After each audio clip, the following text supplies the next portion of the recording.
few of these far places to which Papa usually went, it was a great surprise, then, when the men in Washington wrote and suggested that he go to Fire Island, which was really quite near. The reason the men in Washington asked Papa to go to Fire Island was that they wanted to print a document about the birds there, and they felt that Pye was the man for the job. An inhabitant of the island, one of the few all-year-round inhabitants, not a bird spotter or anything of that sort, just a regular inhabitant, her name was Mrs. A. Pulley, had discovered a puffin there. Bird spotter or not, Mrs. Pulley, having spent her entire life on this island, had plenty of sense about what birds you were supposed to see there and what you weren't, and she knew that a puffin was out of the ordinary. So she had reported it to the Bureau of Birds, which had promised an investigation. It was that curious about the puffin. And, in her turn, Mrs. Pulley had offered to rent her cottage to the ornithologist of Washington's choosing, at a very modest rental. She was that curious about the puffin and birds in general. Fire Island is a long and skinny island just south of Long Island, which is also a long and skinny island, though it is fatter than Fire Island and much longer. If Long Island had not been in the Sound just south of Connecticut, you might have been able to see Fire Island from Cranberry, town of the Pyes and Moffats. Probably not, but who knows? On a clear and sparkling day, who knows how far one sees? When Papa had received the letter about Fire Island from the men in Washington, he said that if his check from the Auk, one of the learned magazines for which he wrote, came on time, for the men in Washington said nothing about paying for the expenses, they just said, wouldn't it be nice to find out about the puffin and the Fire Island birds? He would pack up the entire family and take them along with him on this near and pleasant bird expedition. They could stay for the entire summer, he said, smiling his nice sideways smile. The check from the Auk had come, on time. "Hooray," said Papa. "We can go. We can spend the whole summer. I can write 10 books," he said. Papa was always about 10 books behind in his writing. Rachel and Jerry had happened to be sitting on the little upstairs porch when they heard this astonishing news. At first they did not know whether to be happy or sad, for they had never before been away from Cranberry for that long a time. "What? The whole summer?" they said to each other. "Go to Fire Island for the whole summer?" It sounded like the hottest place outside of the sun that they had ever heard of. Excellent for winter expeditions, perhaps, but go to Fire Island for the whole summer? Just throw away the whole wonderful summer in Cranberry when there was no school and no Sunday school, only church to go to? They had a beach here, didn't they? Sandy Beach, dear Sandy Beach. Why go to another beach just because it had a different name? And they had woods here, didn't they? And brooks and fields and daisies and summer, long and wonderful summer. Just throw it all away, waste it. It would be like skipping a chapter in a book, or like having a chapter, the best one probably in the whole book, either torn out or so blurrily printed it could not be read.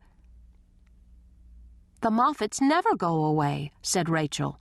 "No, neither do most people," said Jerry. "No, they sit on their porches and rock in the evenings, and they hose their lawns." Here in Cranberry it was nice. On misty days it smelled like the sea, for it was near the sea, and after a thunderstorm the town smelled particularly wonderful. The gutters gurgled merrily then, with the swift rainwater racing to the drains, with sticks for boats and chewing gum papers for rafts, bumping into each other as they were swirled along. A person could go barefoot in the wet and new-cut grass. Then Rachel hit herself hard on the head. "Am I crazy?" she asked herself. "Look at me, a girl who at last has a chance to go with a famous father on a famous expedition to watch birds, and what does she do? She wishes she could stay home in Cranberry, same old Cranberry. Am I a nut? She asked herself scornfully. No, came the answer quickly. I'm really happy to be going. I'm going to be a birdman too someday, and this may be the beginning. I may be the one to discover an important discovery. About a feather, at least, if not the whole bird. Rachel waited tensely for what Jerry would say next. She liked life best when she and Jerry thought exactly the same about things, unless they were playing a game, of course. Then she would have to take an opposite side, or where would the game be? When Jerry's reaction did come, it was strong. "What?" he squealed when he was certain that Papa was way up in his study, his eyrie, as it was called, and could not hear him. What? Not go up to the woods and the reservoir every minute and catch frogs and cook them and eat them and everything, with Dick and his big dog Duke and me with my dog Ginger? Oh, he groaned. Then he fell silent, and Rachel wondered if she would have to go back to not wanting to go too, since he didn't, and this wasn't a game calling for opposite sides. But then Jerry said, "Well, you know what? There are breakers there. It is like Hawaii, and you can coast in on a breaker. I've seen breakers in moving pictures, colored pictures, and you roll in Waikiki." "Oh, yes," thrilled Rachel. "Besides, I may find some ancient specimen of rock, some unusual specimen, not a cranberry or a sleeping giant one, but an unusual one 1,000,000 years old." Specimens were what Jerry was interested in, not birds that fly away before one can be sure what they are, but specimens of rock that may be scrutinized at leisure in one's room by lamplight, late.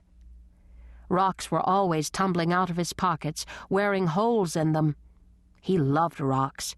He didn't know whether there were any rocks on Fire Island or not, but who ever heard of any place, except perhaps the desert, without some rock? Probably Fire Island was named Fire Island because when the earth broke away from the sun, probably that part cooled last, he said to Rachel, who nodded understandingly and admired this display of scientific knowledge. She secretly vowed to read Popular Mechanics from A to Z, as her brother did, so she would know something.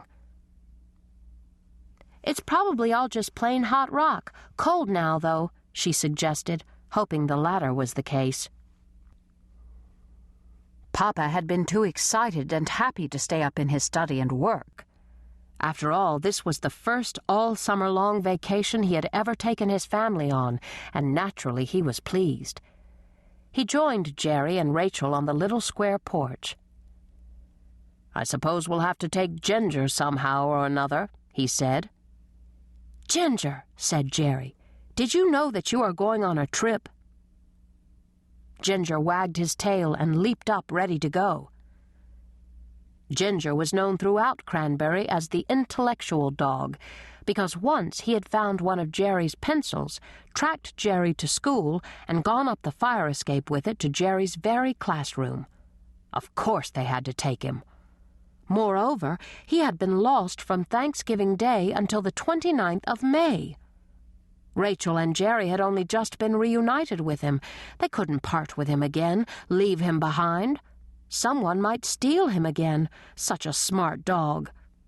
The Pyes could not take a chance like that. And besides, imagine Ginger's eyes when he saw that he was being left, the awful look in his sad eyes. "Yes," said Papa. "Bring Ginger, of course, but not Gracie. Gracie cannot come." "What?" exclaimed Mama, who was running the mop around the upstairs hall and hearing every word they said. "What? Not bring Gracie?" "No," said Papa. "I can't have that cat chasing away the few birds there are on that island. She can stay with Grandma."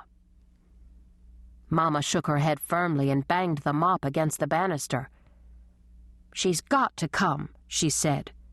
Gracie had been a wedding present to Mama and Papa, and she was known all over town as the New York Cat. "Gracie would pine away," said Mama. she would miss me so,